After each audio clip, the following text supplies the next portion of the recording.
And welcome back to the Pain into Power podcast.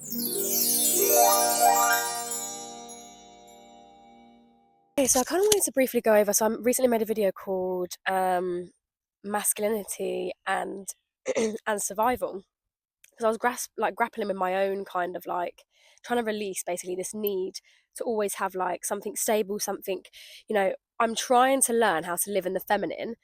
Not even like in the feminine. I feel like, as I said in the last video, feminine and masculine, it's like very brief to talk about these energies in that way. It's like a very small label for a very big, wide and vast thing that we experience. But excuse that train. I basically wanted to just talk about how I think in a way the masculine can govern us. This world is a masculine world, okay? So it's a patriarchy, right? And I have learned, for the longest time I thought there was something wrong with me, but then I have learned actually that this world does not nurture the feminine. So like if you're trying to do something that is good for your soul, something that makes you feel good, something that nurtures you, something that lights you up, something that is creative, something that is free, fun, loving, connects you, 111. If you're trying to do something along those lines, this world does not support that. This world supports productivity and validation, and hard work and graft and do. That's how we get the validation in this world, right? So yeah, I put down here the world perpetrator, hyperproductivity, validation, worth, overgiving, overdoing, doing too much, and burnout, etc. Yeah, so that's what the masculine for me is serving, like doing too much, giving too much, burnout, right?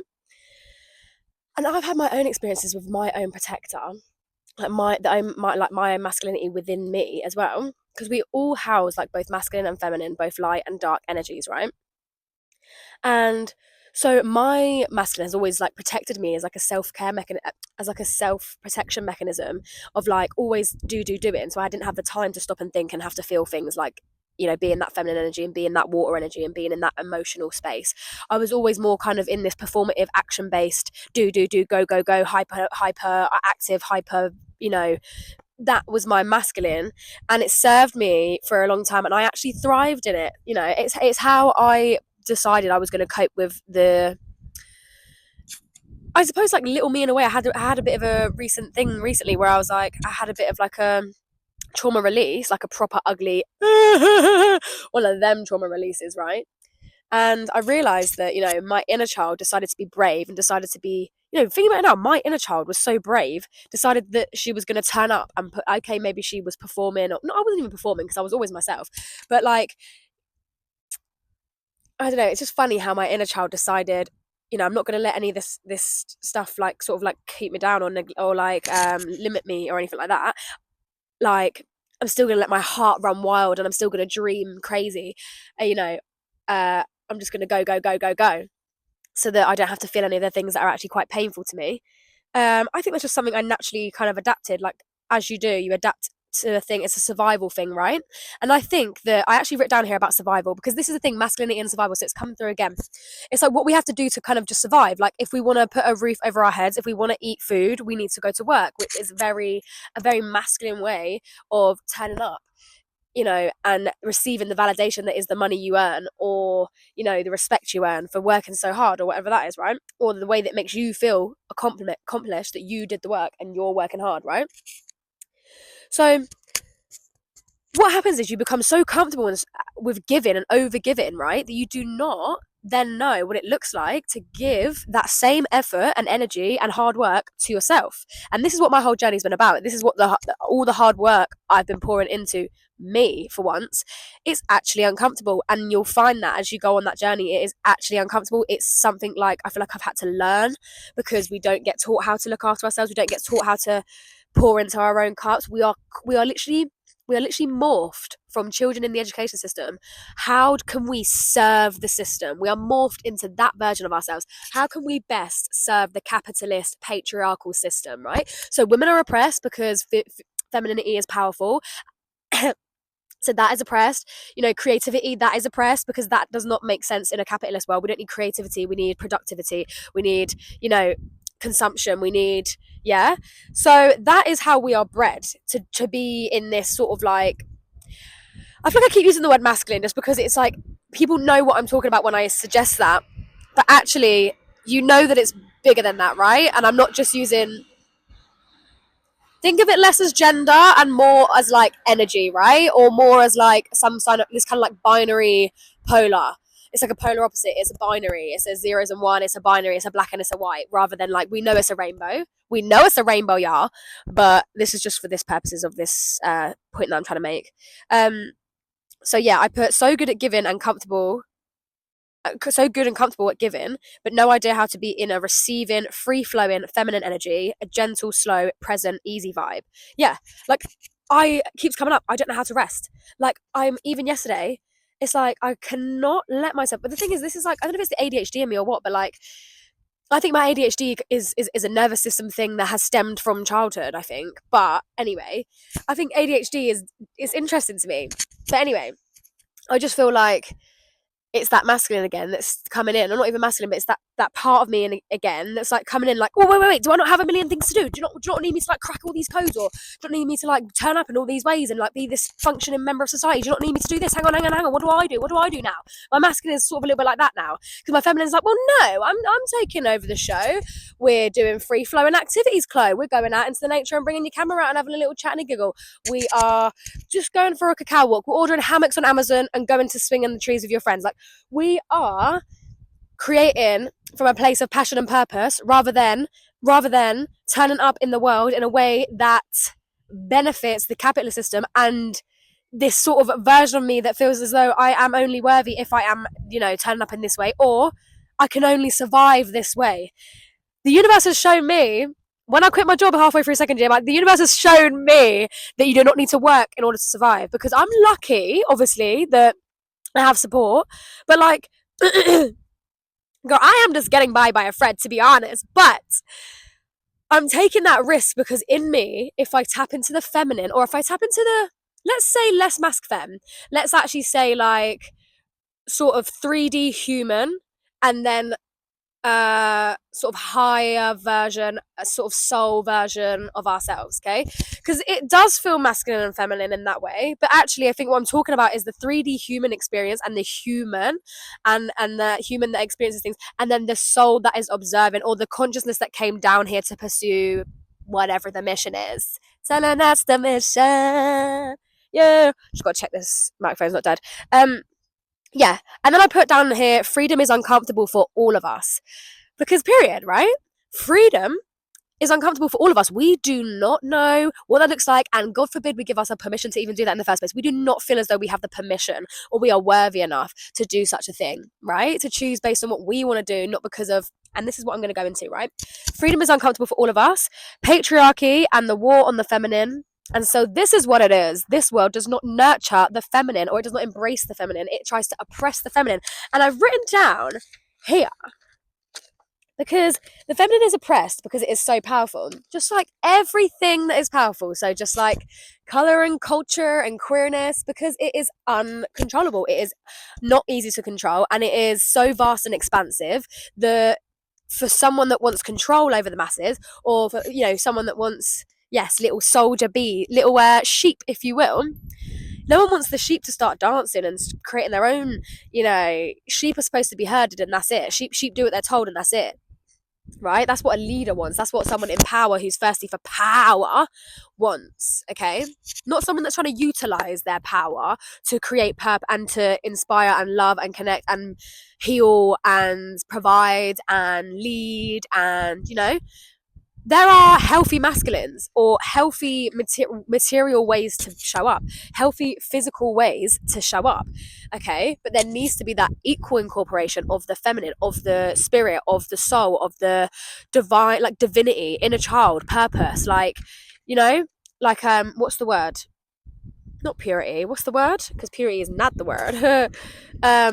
Like pure intentions, but another word. I don't know. Okay, I put here, are we making decisions based out of fear or because we want to? And this is because I feel like so much of us in society, we make decisions every single second of the day, actually, even down to the littlest decisions, based out of fear, or what we feel like we should be doing, or what we feel like is expected of us, rather than what we want to be doing because we want to do it, right? And I just want to say quickly the older generation and survival, because I want to say I'm aware that I am privileged to be 22 and to have gone on enough of a sort of like spiritual journey and sort of like awakening and stuff like that, to be able to catch myself before I get eaten up by the world. I'm so lucky to be in that position, and I know that, but that's because I've seen my elders. I've seen what it does to people. I've seen what addiction does to people. It consumes them. I've seen what this capitalist, mundane, same old does to people. It consumes them. It kills them.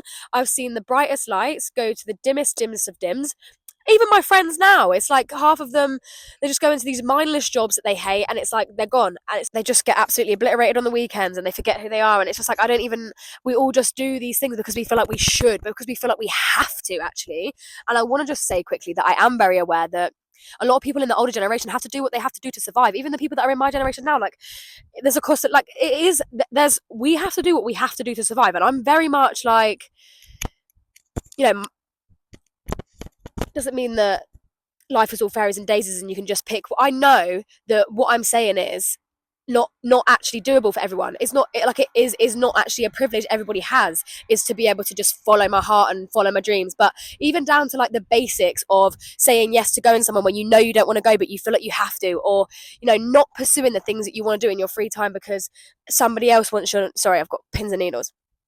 It's these little things that actually you do still have a lot more control over your reality than you realize. But I will say that a lot of like a lot of women are in relationships with men when realistically they'd clearly want to, they'd probably thrive so much better in a relationship with women, but they have to, like, sometimes, being with a man in this world is what you need to do for survival. And that's just an example. Like, I don't know why that just came through, but like, because I feel like I notice a lot of women and even men sometimes, I'm like, you guys are queer, and I'm like, why are you in straight relationships when you're clearly like, and it's not even about being queer. I feel like most men would prefer to be around men and most women prefer to be around women. I feel like maybe that's what I'm picking up on. I don't know.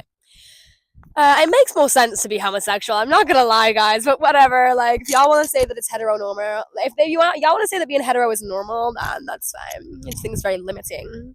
I think everyone's queer. Like, even I have realized that I could be attracted to men a little bit more than I realized. Like, like, who even thought? But like, and so that means that everybody must be gay. Because if I can be a tiny bit straight, then everybody's gay, guys. No, but that's not what I was actually trying to go on to.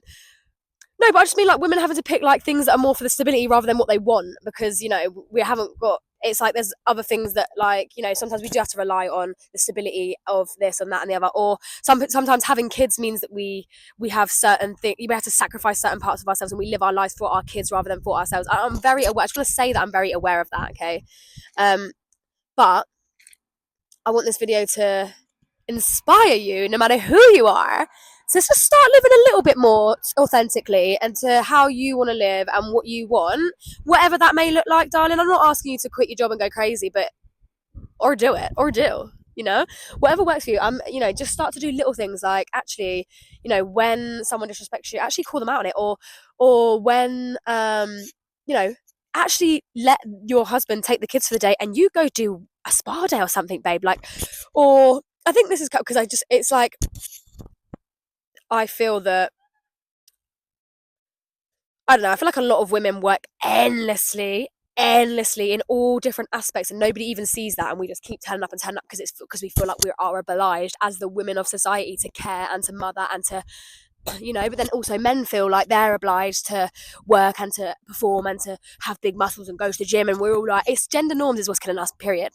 And that's just always, period. Like, gender normalities, like, everyone's so like, some people are so like scared of, like, yeah, that's how it is, like, women are like this and men are like this, like, it's so scared to like actually accept that binary is so limiting. But this is the thing, some people are so happy with limitation, they're so happy with living in more fear, or like living in limitation, because the fear of the unknown, the fear of actually choosing yourself and what that may mean in terms of like no longer people pleasing, in terms of like, not having any guidance or validation or support even. Like, I've literally lost so much of my support system. Like, I am a lone wolf at this point in my life, and I have been now for like quite a while. And to be honest, yeah, I've always had that aspect of me, but yeah, like, I'm prepared to lose it all in order to gain, but it's not about gain, it's about anything in the way of me, of me always knowing myself, knowing my truth, knowing what I want, and not being scared to go out and get it. Because it's as soon as somebody else says a little comment, or it's as soon as you start comparing to this and to that, and it's as soon as people try to come in with their limiting perceptions and belief of what is possible for themselves, that is then what comes in to limit you. None of that now. None of that now. Because this is what it is. People have such fearful limitations, like fear-based limitations of what is possible for themselves, or for themselves, for their life, for your life. And this is what it is. As soon as you start to hear someone else, as soon as someone else brings their fear-based limitations on a lot of people have this very basic idea of life, that you just get into a relationship, you get a house, you get a mortgage or whatever, you get a job, and that's it for 80 years, and then that's it, that's you done. It's like, sometimes that is people's path, and sometimes someone is just here to be a mother, or someone, sometimes there is a need for that, and that is okay. I'm not saying that is wrong, and that is absolutely okay. But what I'm saying is, a lot of us are making choices out of fear rather than what we actually want. And you know what? It is your life, nobody else's. It is your life, nobody else's, right? So, choosing to nurture you, liberate and free yourself feels selfish, literally, but it's your birthright. This is your life, no one else's. Do what makes you happy. Don't be a good obeying little sheep, because that's what it is. Just be a good sheep and obey. Bah, bah. Anyway, don't do it because everyone else is. Do it because you want to. And that's another thing. I hear people say, like, oh, everyone else is having kids. Everyone else has got this and got that. F everyone else. I know you want to be the status quo with everyone else. You want because as a collective, we want that collective. if I'm having a baby, we're all having a baby, and then we can all. And of course, you want that. You want people that are on your same frequency, same vibe, and it's like. But then, I think it's better sometimes. These guys have got a baby, but she's the cool queer auntie that is probably never going to have kids, and he's over here doing that, and they're over there doing this, and we're all, and then we can still have community in that. I don't know. We're just so fearful to steer away from what is known, because it's like into the unknown. And I literally was going to make a video about how important it is to listen to your heart. And then I felt this really just like, what? I don't want to preach on here to everyone, because actually I have just never been so free. I've never been so like, what it does, choosing yourself really tests your ego. It tests your sense of self, because I've had to completely dismantle my ego. Completely dismantle this sense of self and the sense of identity that I've had. And of course I still need the ego. The ego is neutral. It's not good or bad. I still need the ego to function in life. It's literally just my sense of self, my identity, right? It's something that can make me feel really empowered and glorious and great. But it's also something that can act to my detriment in terms of limiting me from what I believe is possible for myself, right?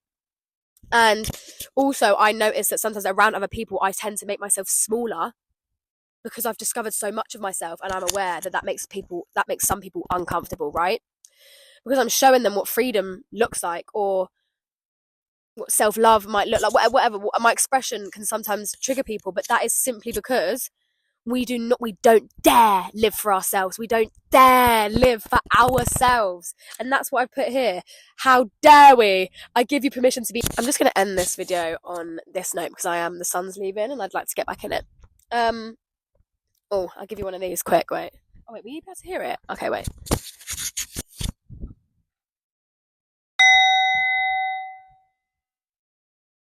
And that is so that I give you permission to liberate yourself and live outrageously. I love that. Live outrageously. I'm going to title the video that. I give you permission to live outrageously, babe.